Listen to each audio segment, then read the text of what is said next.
황남진 교수님 발표를 통해서도 AI가 참 부지런하다, 여러 가지 일을 한다 하는 걸 느끼셨을 겁니다. 근데 AI가 이렇게 전 세계 인류의 부탁을 들어가면서 활동을 하기 위해서는 뭐가 필요할까요? 첫째로는 데이터가 필요하고요. 그 데이터를 또 구동할 수 있는 전기가 필요합니다. 아마 역사상 인류의 발명품 중에서 가장 전기를 많이 먹는 기계가, 기계의 범주가 AI. 그래서 아마 향후 한 10년쯤 뒤에는 지구가 물 부족 상태, 에너지 부족 상태에 시달리게 될 가능성이 저는 눈앞에 보입니다. 이 데이터 센터가 필요한데요. 데이터 센터를 가동시키려고 그러면 거기 가동시키면은 또 뭐가 발생하냐면 열이 발생을 해요. 그럼 그 열을 식힐 수 있는 물이 필요합니다. 뜨거운 물이 아니라 찬물이 필요합니다. 생수가 필요합니다. 그러니까 AI가 생수를 먹는 괴물점. 저는 항상 AI가 막 성장할 때마다 두려움이 좀 생깁니다. 근데 인류가 그런 AI와 만남의 그 두 가지 장면에서 아주 큰 변화를 겪었거든요. 첫 번째가 바로 2016년에 있었던 이세돌 구단과 인공지능 알파고의 대결이었습니다. 이건 거의 전 인류가 생중계 되다시피 한 장면들을 봤기 때문에 결과는 다 알고 있고요. 이세돌이 대단했던 게 그래도 1승은 거뒀다는 거. 이건 정말 대단한. 그때까지만 해도 바둑이라고 하는 것은 경우의 수가 무한대에 달한다라고 인간들은 생각을 했어요. AI는 그렇게 생각하지 않았던 거죠. 이 사건은 우리 사회가 인공지능 시대의 등장을 피부로 느끼게 되는, 저게 뭔가 우리 삶을 바꿀 것 같은데 하는 예감을 하게 만든 모티브였다고 생각됩니다. 두 번째는 챗GPT로 대표되는 생성형 AI의 등장입니다. 대중화 현상이죠. 오늘도 이제 그 한 장면을 본 거고요. 2023년 봄의 시점에서 한국 사회 대중과 여론의 직한 관심 대상 하나가 챗GPT 현상입니다. 챗GPT에서 챗은 채팅을 의미하거든요. 그래서 이제 이를 통해서 알 수 있듯이 챗GPT는 기본적으로 대화하는 AI로서의 속성을 지니고 있습니다. 그러니까 우리가 생성형 AI 이러면서 사실은 그 생성이 어떤 과정을 통해서 이루어지는가 하는 부분은 생각하지 않을 때가 종종 있는데, 그 생성은 기본적으로 인간과 AI가 끊임없이 대화를 해가면서 이루어지는 일종의 생성형이라고 할 수가 있습니다. 그 대화가 뭐냐면은 기술적 용어로는 프롬프트 엔지니어링이라고 해서 프롬프트 창에다가 계속해서 질문을 추가적으로 던져가지고 계속해서 대답을 업그레이드 시켜나가는 그런 과정이라고 할 수가 있습니다. 지금 이른바 디지털 혁명과 관련되는 테크놀로지 혁명과 관련해서 컴퓨터, 스마트폰 세 번째 파고가 AI라고 생각되는데요. 컴퓨터가 인류의 삶을 장악할 때까지 걸린 시간, 스마트폰이 장악할 때까지 걸린 시간, AI가 장악할 때 걸린 시간을 생각해 보면은 그 텀이 굉장히 짧아지고 있습니다. 연세가 드신 분들은 손에 스마트폰이 쥐어진 시기가 바로 엊그제 같을 거예요. 체감한 시간이. AI는 몇 시간 전처럼 느껴지기도 합니다. 그렇게 지금 굉장히 빠른 속도로 발전을 하고 있거든요. 그래서 이 생성형 AI의 대중화 현상은 아까 알파고 사건이 예감이었다면 지금 이 두 번째 사건은 체감하게 되는, 그러니까 몸으로 느끼게 되는 그런 사건이라고 할 수가 있습니다. 그래서 이제 미디어를 통해서 다양한 챗 GPT 활용기를 찾아보면은 그 활용기의 감정을 정리를 해보면 대체로 두 가지입니다. 하나는 경이로움. 이게 놀랍다. 그 다음에 두 번째는 이렇게 놀라운 일이 벌어진 게 좀 두렵다. 이런 느낌입니다. 경이로움과 두려움. 이 글을 여기까지 쓰다가 이게 제가 존경하면서 배웠던 루미노제 경험이거든요. 두렵고 떨리는 마음, 이런 건데. 이게 그렇게 볼 수도 있겠다 하는 그런 생각이 좀 들었습니다. 테크놀로지 혁명사와 관련해서 짚어보고 싶은 사항이 있습니다. 사실은 이 AI 혁명이라고 하는 말이 인류에서 아주 전적으로 퍼지기 바로 직전이라고 하면 거의 한 2, 3년 전에 우리 사회에서, 인류 사회에서 유행했던 두 가지 단어가 있습니다. 하나는 제가 소개했던 그 4차 산업혁명이라는 거고요. 또 하나는 메타버스라는 겁니다.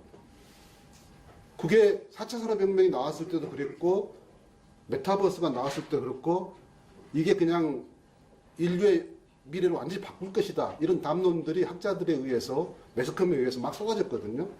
근데 불과 2, 3년 뒤에 지금 현재 시점에서는 그 단어 잘 안 쓰고 있습니다. 단어가 사라졌다고 본질이 사라졌을까요? 그렇지 않습니다. AI 혁명의 디딤돌이 된 것은 4차 산업혁명이었죠. 그래서 사실은 AI 혁명을 이해하려고 하면 4차 산업혁명도 이해를 할 필요가 있습니다. 그래서 제가 몇 가지 좀 적어뒀는데요. 4차 산업혁명이라고 하는 것은 정보통신 기술이 제조업 등 다양한 산업들과 결합하면서 지금까지는 볼 수 없던 새로운 형태의 제품과 서비스, 비즈니스를 만들어내는 것을 지시합니다. 그리고 그 4차 산업혁명 관련 기술로 당시 언급되었던 것들이 AI, 로봇, 빅데이터, 3D 프린터, IoT. IoT는 이제 만물 인터넷, 사물 인터넷 그런 것을 지시합니다. 그리고 이들 기술은 서로 연동되어 있는 건데 그게 바로 초지능, 초연결에 있습니다. 결국 4차 산업혁명의 핵심은 제가 볼 때는 빅데이터라고 하는 부분에 있었다 이렇게 생각합니다. 이것은 AI에서 현실화됐습니다. 4차 산업혁명의 구현의 핵심적인 요소는 빅데이터 확보의 여부에 달려 있었습니다. 이는 4차 산업혁명에서의 기술 구현 방식이 IT에서 DT로 바뀌었음을 의미합니다. 데이터 기술로.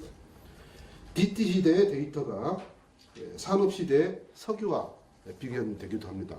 그래서 사실은 지금 전쟁은 데이터 전쟁이기도 하죠.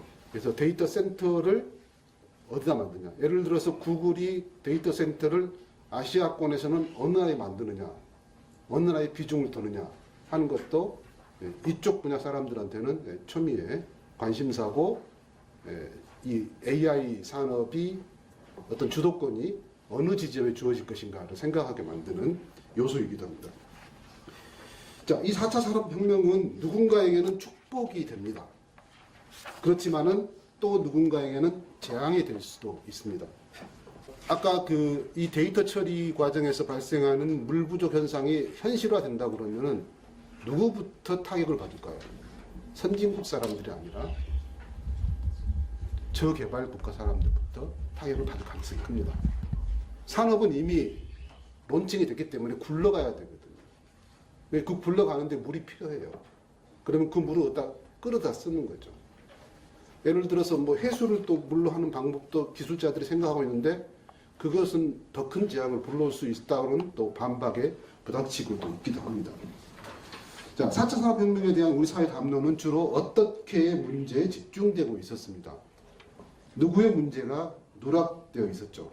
그래서 대체로 기술 추수적인 그런 담론의 한계를 뛰어넘지 못했었습니다. 당시 이제 4차 산업혁명의 충격이라고 한 책이 있었는데요. 그때 그 기술적 변화에 직면한 인간에게 필요한 역량을 4가지로 제시를 했었습니다. 이 부분이 사실은 종교 영역에 있는 우리들한테는 상당히 중요한데요. 하나가 이제 상황 맥락 지능이고요. 그 다음에 2번째가 정서 지능이고요. 3번째가 영감 지능이고요. 4번째가 신체 지능입니다. 이것을 조금 더 구체적으로 표현해 보면 첫 번째가 정신, 2번째가 마음, 3번째가 영혼, 4번째가 몸이라고 할 수가 있습니다. 이건 전형적으로 종교에서 다루는 아주 핵심적인 테마들이기도 합니다. 그리고 이 4가지 요소는 디지털 혹은 과학기술의 측면만으로는 해소될 수 없는 것이라는 점에서 디지털 기술이 만들어낸 환경 변화를 헤쳐나갈 주체가 다름 아닌 인간 스스로임을 천명하는 것이기도 합니다. 이러한 요소들은 테크놀로지 혁명 시대 민족 종교 비전을 모색하려는 우리의 관심사에 의미 있는 통찰 지점을 제공합니다. 제가 이제 지금 이 저간의 이러한 AI를 둘러싸고 발생하는 현상과 관련된 여러 가지 담론들을 이렇게 찾아보면서 흥미로운 담론을 하나 이렇게 만나게 되었는데요. 뭐 너무나 유명한 작가 유발 하라리가 쓴 책에서 등장하는 데이터교 담론이라고 하는 용어입니다. 하라리는 문명사적 비전 속에서 21세기 인류의 숙제를 탐색한 두 권의 책, 그 이후에도 여러 권의 책을 냈습니다. 사피엔스와 호모 데우스를 출간해서 세계적 관심을 불러일으킨 바 있습니다. 유발 하라리는 상황 진단 그리고 대응을 함에 있어서 인류의 현명한 선택을 강조합니다. 현명한 선택을 한다면 그 혜택은 무한할 것이지만 어리석은 선택을 한다면 인류의 멸종이라고 하는 비용을 치르게 될 수도 있고 현명한 선택의 여부는 우리 손에 달려있다. 이런 주장을 하고 있습니다. 그러면서 21세기 인류가 전대미문의 질문을 던질 필요가 있음을 강조합니다. 이제 우리는 무엇을 할 것인가? 라고 하는 질문입니다. 테크놀로지 혁명과 관련해서 현 상황을 진단하는 것 못지않게 중요한 일이 이 기술이 인류를 어디까지 끌고 갈 것인가 하는 미래에 대한 예측입니다. 이러한 예측은 현명한 선택의 근기를 이루는 것이기도 합니다. 하라리는 이 점에서 미래 역사라고 하는 개념을 제시합니다. 역사는 정확한 예측을 하는 수단이 아니며 역사를 연구하는 것은 미래를 알기 위해서가 아니라 우리의 지평을 넓히기 위해서라고 하는 것입니다. 역사학자들이 과거를 연구하는 것은 그것을 반복하기 위해서가 아니라 그것에서 해방되기 위해서라든지 역사를 만들어가는 사람들은 뒤를 돌아보는 대중이 아니라 앞을 내다보는 소수의 혁신가들이라는 일련의 원설들에서 하라리가 미래의 역사라고 하는 이 역설적인 개념을 통해서 무엇을 이야기하고 싶었는가 하는 것을 쫓아가 볼 수가 있습니다. 테크놀로지 혁명사와 관련해서 하라리는 새로운 국면에 주목합니다. 지금까지 인간이 더 큰 힘을 갖기 위해 주로 외적인 도구의 성능을 높였다면 앞으로는 몸과 마음을 직접 업그레이드하거나 외적 도구와 직접 결합할 것이라는 것입니다. 구체적으로 생명공학, 사이버공학, 비유체 합성 등을 주목했습니다. 이러한 기술은 4차 산업혁명에 대한 전반적인 논의를 이끌었던 클라우스 슈밥이 분류한 물리학 기술, 디지털 기술, 생물학 기술과 일정 부분 겹쳐지는 상황입니다. 하라리는 이러한 기술들에 대해서 비평적인 관점을 제기합니다. 21세기의 신기술들이 인본주의 혁명을 뒤집어서 인간에게서 권한을 박탈하고 비인간 알고리즘들의 권한을 강화할 것이라는 것입니다. 도래하는 시대에 새로운 기술 종교들이 알고리즘과 유전자를 통한 구원을 약속함으로써 세계를 정복할 것이다 라고 하는 주장까지 제기합니다. 이와 관련해서 기술 인본주의는 우리가 아는 형태의 호모 사피엔스는 역사의 행로를 완주했고 미래에는 할 일이 없다는 데 동의하지만 바로 그것 때문에 우리가 기술 이용해 호모 데우스를 창조해야 한다는 그런 결론까지 도달을 하고 있습니다. 실제로 미국에서 개발자들이 만들어낸 데이터교라고 하는 이름의 종교도 있습니다. 이 지점에서 유발 하라리의 주장은 이른바 데이터교 담론으로 확산이 됩니다. 그는 현재 역사의 대기실에 앉아서 면접을 기다리고 있는 후보는 단 하나, 바로 정보, 그러니까 인포메이션 데이터이고 가장 흥미로운 신흥 종교는 데이터교다 이렇게 이야기합니다. 하라리가 보기에 이 종교는 신도 인간도 우러러 보지 않는다. 이 종교는 데이터를 숭배한다. 그러면서 두 과학 조류의 격정적인 합류, 즉 생명과학과 컴퓨터과학의 격정적인 합류에서 탄생했고 둘 중에서 우리가 일반적으로 컴퓨터가 더 중요하다고 생각할 수 있지만은 이게 인간의 어떤 미래와 관련되는 종교적인 상상으로 나아가기 때문에 생물학이 더 중요하다 이렇게 판단하고 있습니다. 이러한 맥락에서 데이터 교도들은 인간의 지식과 지혜를 믿지 않고 빅데이터와 알고리즘을 더 신뢰한다고 그는 주장합니다. 이게 사실은 어떻게 딱 한 호흡 좀 쉬고 이 문장을 다시 보면요. 요즘 이 AI를 적극적으로 활용한 사람들의 마음밭이 아마 이러지 않을까 하는 그런 생각이 들기도 하죠. 나보다 나를 더 잘하는 AI라고 하는 표현을 매스컴에서 많이 보셨을 겁니다. 실제로 그렇게 사는 사람들이 이제 발생을 하고 있다는 것을 의미하기도 하죠. 자, 이하에서는 데이터 교육 관점과 계명에 대한 하라리의 논의를 좀 더 쫓아가 보겠습니다. 데이터 교육 관점에서 보면 인간이라고 하는 종은 단일한 데이터 처리 시스템이고 개인은 시스템을 이루는 칩이다. 제가 이제 하고 있는 전공 과목 강의 중에서 SF 영화 미래사회라고 하는 과목이 있는데요. 그러니까 SF라고 하는 것은 사이언스 픽션을 의미합니다. 그러니까 과학적 허구 이렇게 번역할 수 있는 건데, 말하자면 인류의 어떤 미래에 발생할 수 있는 일들을 기술 테크놀로지와 결합해서 상상하는 그런 논법의 영화들이죠. 아주 고전적인 것은 2001 스페이스 오디세이부터 시작해서 최근에 발생하고 있는 한국의 봉준호 감독의 미키 17 같은 영화들이 다 SF 영화에 해당되는데요. 거기에 사실은 이미 제가 하고 있는 그런 이야기들의 대부분 이미지로 형상화되어 있다고도 볼 수 있습니다. 하라리는 데이터 교도들의 두 가지 계명을 제시를 하고 있는데요. 제1계명은 가능한 많은 매체와 연결해 가능한 많은 정보를 생산하고 소비함으로써 데이터 흐름을 극대화하라. 제2계명은 연결되기를 원치 않는 2단까지 포함해 모든 것을 시스템에 연결하라.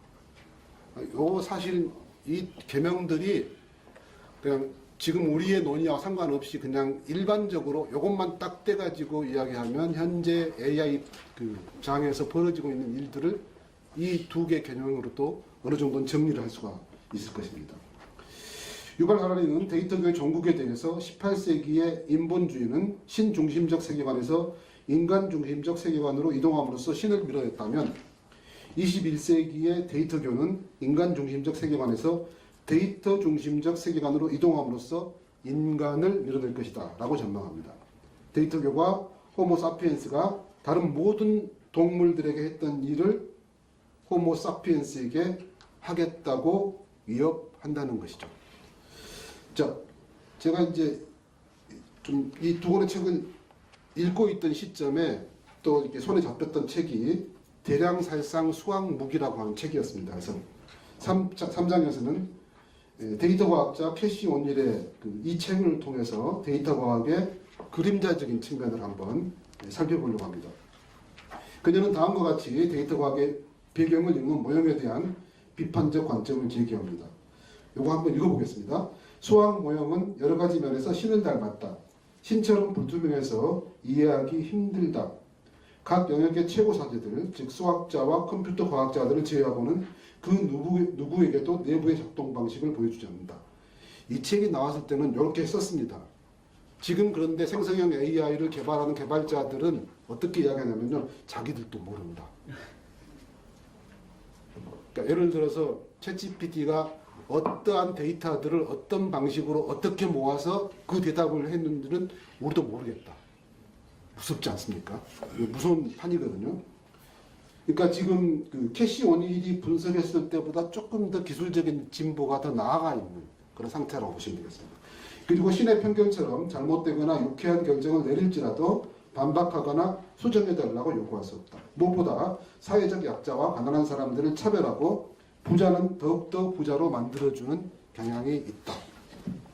캐시 오닐은 대량살상 수학 무기의 특징을 불투명성, 확장성, 피해로 제시합니다.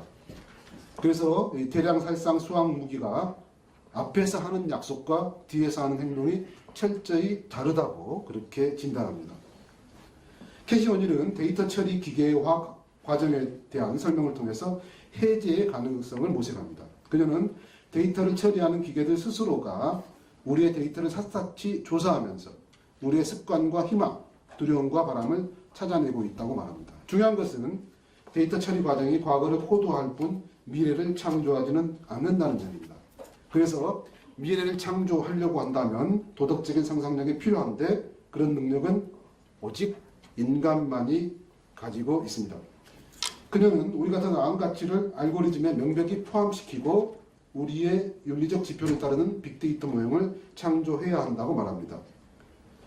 그렇게 하려면 가끔은 이익보다 공공성을 우선시할 필요가 있습니다.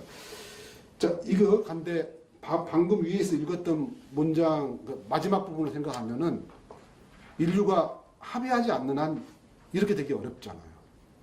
앞서 치고 나가고 싶은 그룹이 있다 그러면, 그리고 그것이 그들에게 부를 약속할 것이라고 생각한다 그러면 이 공공성이라고 하는 지표가 뒤로 물러날 수밖에 없는 그런 단계라고 할 수가 있겠죠.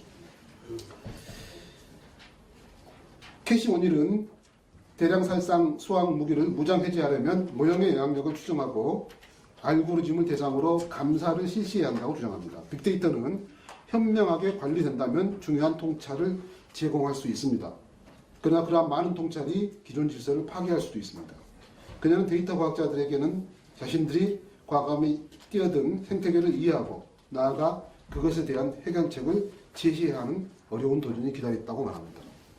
어떻게 보면 인문학 하는 사람들 혹은 종교 영역에 있는 사람들이 과학자들에게 끊임없는 메시지를 또 던질 필요가 있다고 생각합니다.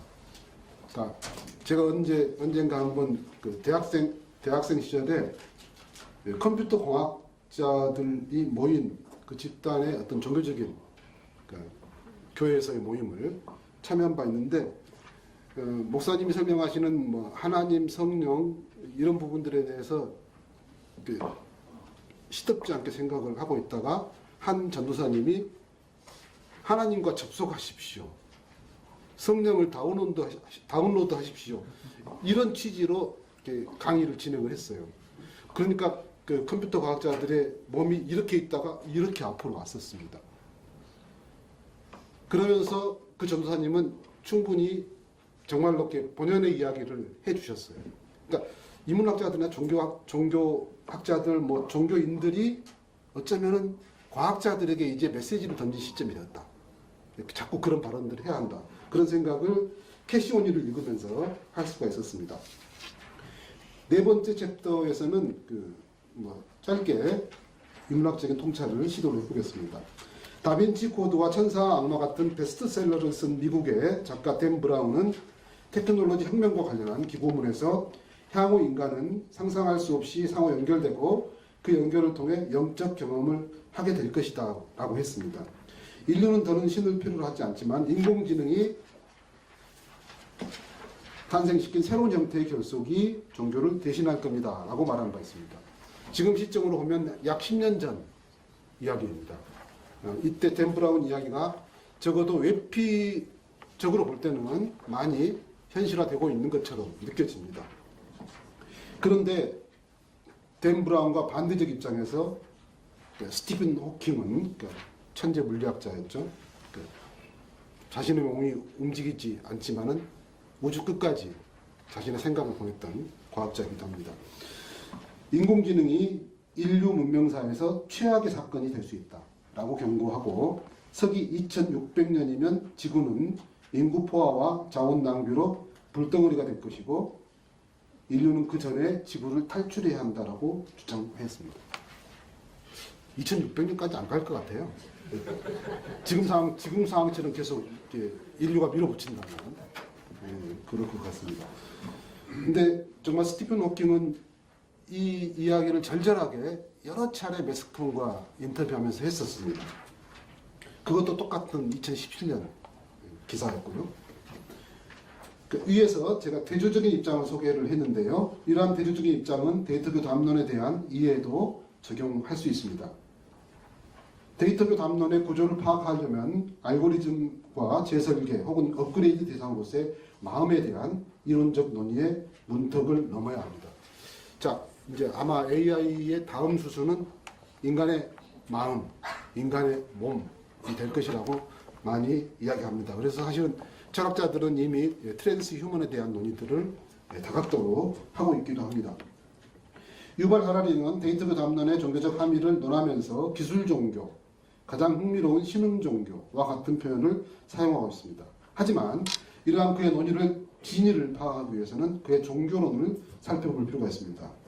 그는 종교를 초인적 실제에 대한 믿음을 기반으로 하는 인간의 규범과 가치 체계로 정의합니다. 하라리는 새로운 종교가 실험실에서 탄생할 것이며 종교적 관점에서 볼 때 세계에서 가장 흥미로운 장소는 실리콘밸리라고 언급하기도 합니다. 제가 사실 좀 더 이 부분을 좀 더 종교학적으로 돌파를 해보고 싶었는데 시간이 좀 부족해서 밀어붙이지 못했습니다만, 하라리의 종교관도 여전히 그 서구 중심적 그 종교관 그 안에 지금 머물러 있기 때문에 거기서부터 비평적인 관점을 이렇게 끄집어낸 입장이기 때문에, 사실 이게 만약에 그렇지 않은 종교관의 입장에서 다시 한번 재해석된다면은 새로운 가능성도 있겠다. 그리고 사실은 제가 거기까지 가지를 못했습니다만, 거기에 또 민족 종교의 어떤 비전을 설정할 수 있는 어떤 지점도 확보할 수 있는 가능성이 있겠다는 생각을 이 글을 쓰면서 했었습니다. 이 대목을 쓰면서. 자, 유발 하라리의 이러한 데이터 담론에 대한 비평적 고찰을 위해서 앞서 소개한 캐시 오닐의 대량살상 수학 모기론의 지점에서 데이터 담론 읽기를 시도해보자 합니다. 캐시 오닐은 감추어진 모형, 불투명성 벗기기, 확장성의 함의, 피해 방지를 위한 감사, 무장 유해제를 위한 노력과 공조, 도덕적 상상력과 공공성 등의 개념을 통해서 앞서 이제 앞에 소개했던 내용입니다. 예의 그 무장 해제의 가능성을 모색합니다. 캐시 오닐은 데이터 과학자들도 자신들이 만든 모형이 오남용되고 잘못 해석될 가능성에 대한 일종의 히포크라테스 선서를 해야 한다고 주장합니다.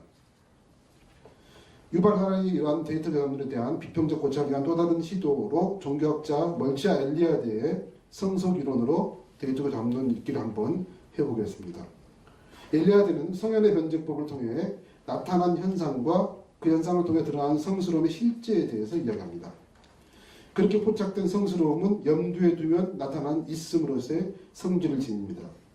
여기서 중요한 지점이 염두에 두는 경험입니다. 이러한 경험은 데이터 담론에 대한 비평적 고찰을 시도함에 있어서 매우 중요합니다. 중요한 것은 마음이고 주체인 것입니다.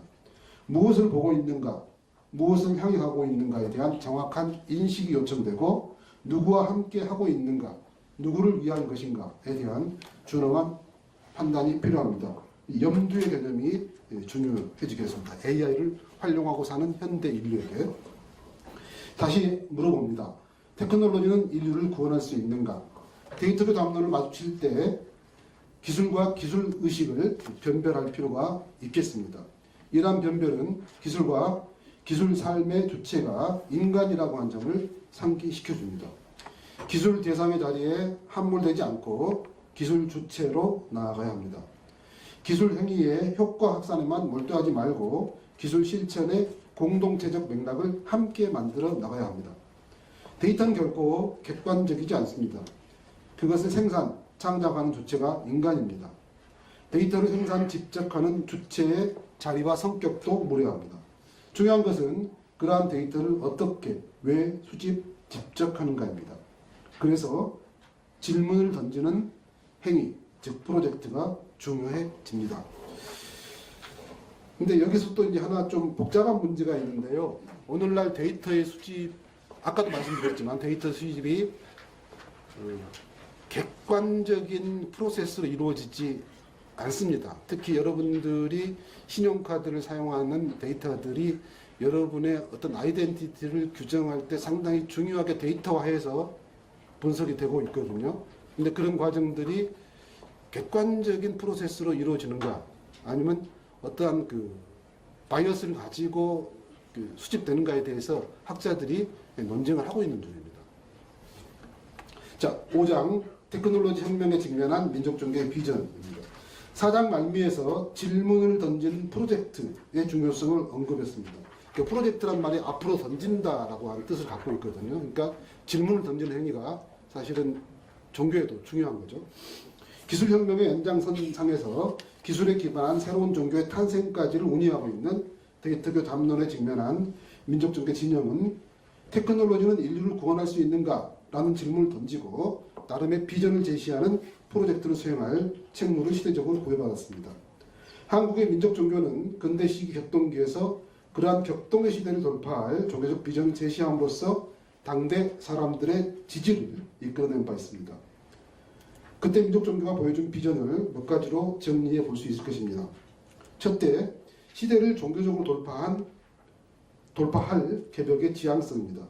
민족 종교 진영이 제시한 개벽은 천지 개벽이라고 하는 구체성과 현장성을 지닌 것이 됐습니다.